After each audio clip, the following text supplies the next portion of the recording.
that's looking across going, I like to eat mice and like the rest of you, and I'll chase a bunny.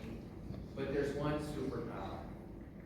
Okay? This is a hawk called a Swainson hawk. It's a western specialist.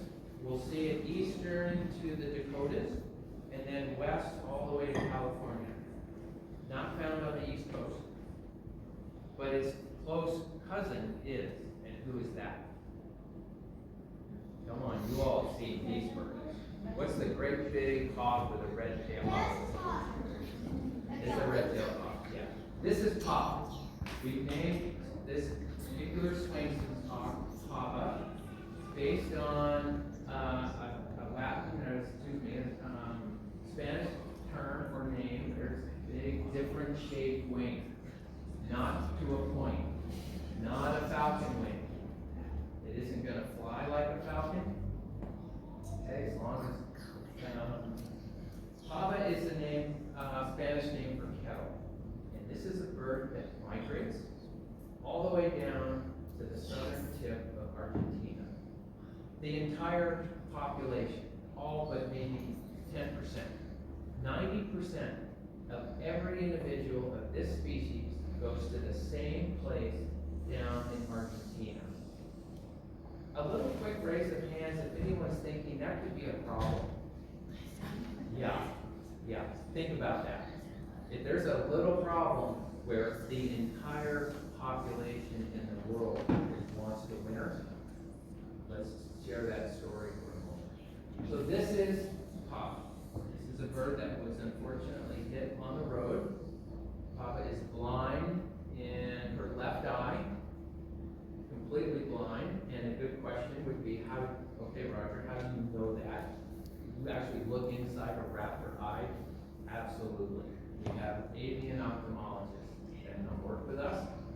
And as you all know, in the back of our eyeball, we have the retina. That is detached. When that just breaks, that nerve breaks, we can't use it.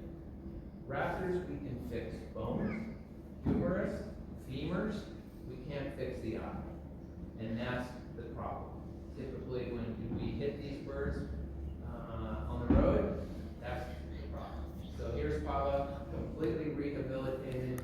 Our rehab team was just inches from saying we have to euthanize this poor bird, and here we are. So a really neat, successful story, super calm. Your question earlier, you guys, that is a confident bird on a glove. Okay?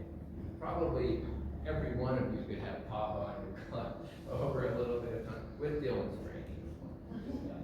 So these are really important hawks. The reason is the versatility. This is a bird that will chase little lizards and small snakes on the ground. They'll actually sit on a perch and wait for hours on end and pounce on them out. They'll even dive on prey. They're the one that said, you know, if I can't figure out a whole number of different ways to make this work, I think I'm in trouble. And he's looking across the table at the red-tailed hawk, and the red-tail's like, I'm not doing that. I'm going to sit here all day, and we'll talk about that more. Versatility. It's typically a great avenue to success. If one thing goes bad, you have the opportunity and the knowledge and the experience to go after something different. Every time, you're probably going to be great. Thus, the Swainson's hawk. Yeah. So we did talk about this migration.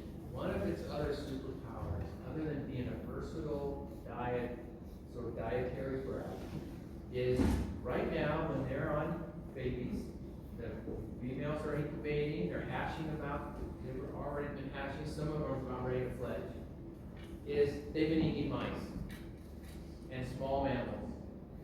And in about another 2 weeks, coincidentally, when the babies are starting to move, what come out of the ground? Grasshoppers, by the gazillions. Versatile, red-tailed hawk, not eating a grasshopper. These guys, yeah, you bet I will. They're everywhere. Simple, easy. Okay? Okay? So, now all through the late summer in Jackson and in Wyoming, that's what they're eating. Okay? But look at what's going on way down the bottom of this screen. This is the Las Pampas region of Argentina. Okay?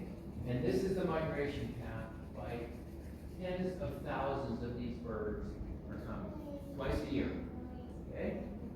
What's going on down there? This is what it looks like. It looks like Wyoming. And there are a gazillion grasshoppers down there. Okay? That's a big number. I don't know what a gazillion is. So, but what I'm trying to get at is what? If we're spraying for grasshoppers, we're in trouble. And sure enough, in the early 90s, with my research here in the park, my good colleague was in California. We put a little tracker on a Swainson hawk. I was putting them on red-tailed hawks. And we find out, no one had known this, that he was tagging birds up in California, and they weren't coming back. What was going on? He goes down, we'll finish up this story, comes down here, they're spraying for grasshoppers. He's down there talking to the ranchers. Where are the Swainsons? They're over here. The 25,000 dead Swainson hawks. Almost 3/5, that's like over half of the entire world population were dead. They only live here. They don't live anywhere else in the world, and they're all going to the same spot. Within 3 years, we completely had that issue resolved, and they're now back. There are probably as many red tails as Swainsons, and vice versa. So that's the Swainson's hawk. It has a remarkable conservation story. All it was, let's go down there, we noticed the problem, let's fix it. That's all that matters, you guys. And you all know this. The Raptor Center is trying, these young, beautiful, smart, young generation coming up, find solutions. No more time to argue. We don't have time to go who did what and when. Let's just fix it. That's where we are today. That's what the new generation is going to have to be thinking about. And I think these birds are helping us do that. Okay. That is the Las Pampas region. How did you get them to stop spraying for the grasshoppers? Yeah, simple. Until we brought the government, these 4 different governments all came together at the table. As biologists, if you can get a seat at the table, you're in. Right? You've heard that whole thing. You're either on the menu or you're at the table. So we all sat together and we said, this is happening. Is there an alternative? What can we do? What if we stop using it? And sure enough, we did. It just took